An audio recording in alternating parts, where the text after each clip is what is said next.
Hey YouTube, I'm Chris Pirillo, and this is your Geek Out for Friday, June 8, 2012.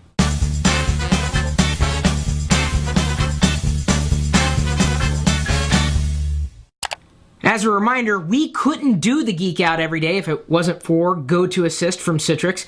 You can take control of your IT world from one simple cloud-based platform. GoToAssist's proactive alerting allows you to fix small issues before they become big problems. For a free 30-day trial, visit GoToAssist.com, click the Try It Free button, and use the promo code Pirillo. What is Secure Boot and why should you care? One of these features is kind of controversial, known as Secure Boot, which will be implemented in the next generation of PCs, soon to be running the Windows 8 operating system released from Microsoft.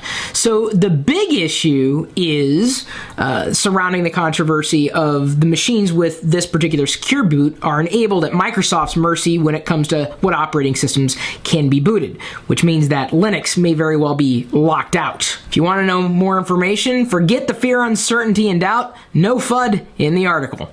New clients can be great. How do we find them? You know, I've been lucky. When I've worked with businesses, they've seen the things that I'm doing online, including videos on YouTube, tweets on Twitter, posts on Facebook, and beyond.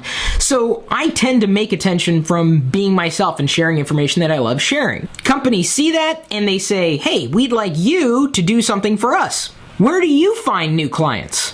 What is IPv6 and what new equipment will you need to use it?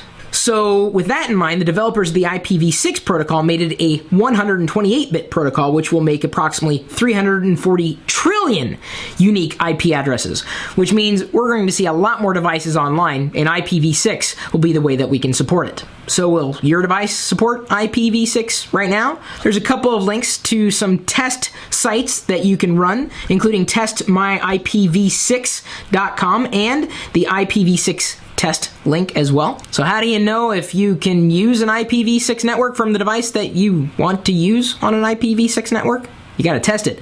We've got a couple links in the article, including one to testmyipv6.com and another one to ipv6-test.com. This is the future, and you're just going to have to get used to it. You got to let go of the past. IPv4, that's yesterday's news. The Greek myths and the space race. I don't think we're going to stop. Ever. And I'd like to apologize to any alien civilization who happens to be watching this, likely long after I've shuffled off my mortal coil. We did not mean to ruin the universe for you. So if you're a fan of space exploration too, you may want to check out the story to discover that the Greek myths really aren't all that mythical when it comes to the space race. We also have a link to the Monster Diesel Vector On-Ear headphones review. I actually tweeted Monster this morning. They said, hey, which headphones was this person wearing? And I said, let me guess, since you tweeted it, they were from Monster. Best Buy founder jumps ship. The retailer's largest shareholder resigns post and explores selling his 20% stake. Yikes. I don't know about you, but I'm probably not going to buy any more extended warranties from them. Report. More than half of seniors now use the web. In fact, I would go as far as to say that the senior population probably has a better grasp on technology than the younger generations. And I know you could say that I'm crazy, but think about it. They're older, they've got nothing but time on their hands, and disposable income. 85% of the world will have high-speed mobile internet by 2017, according to a report from Ericsson.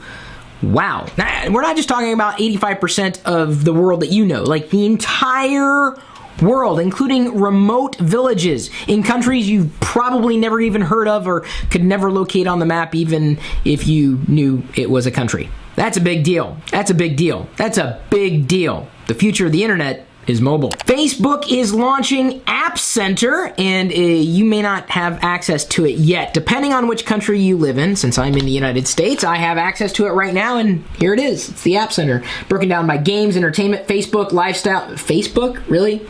We need Facebook apps and a Facebook app store? That there's going to be tighter integration between Facebook and iOS with iOS 6. That remains to be seen. But if you don't have access to it yet, you will soon.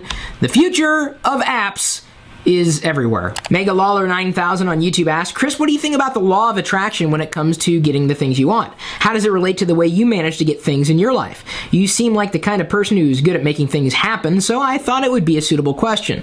Well, despite what you think about the law of attraction, whether it's a bunch of hooey or it's real, I gotta tell you, I'm on the side of believing it because I have seen things before they happen. Not to say that I'm psychic, or certainly not psychotic, but I've always thought that I would have a career where I wouldn't have to wear a tie.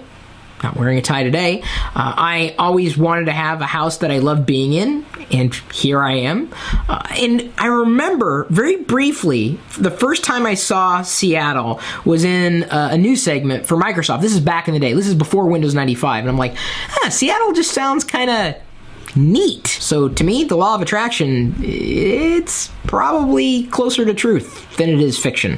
DJ the Extreme Gamer Pro on YouTube asked, what is your opinion about the government and the internet? Stay out of it! Abo Luna on LockerGnome.net asked, how insecure is it really to view images in Gmail? I'm not exactly sure what do you mean by it being insecure to view images. What kind of images are you looking at? NetSavvy006 on LockerGnome.net asked, how do I open PDFs with Adobe Reader in Chrome? Well, Chrome has its own built-in PDF reader, so you would probably have to redo the MIME types on your system in order for it to open up in Adobe. Why are you opening up PDFs in Adobe Reader, dude? Come on. Why? Knock it off. Barbara J. Moore on Google Plus asked, will Windows 8 vary greatly from 7? To ask if it's going to vary greatly is an understatement at best.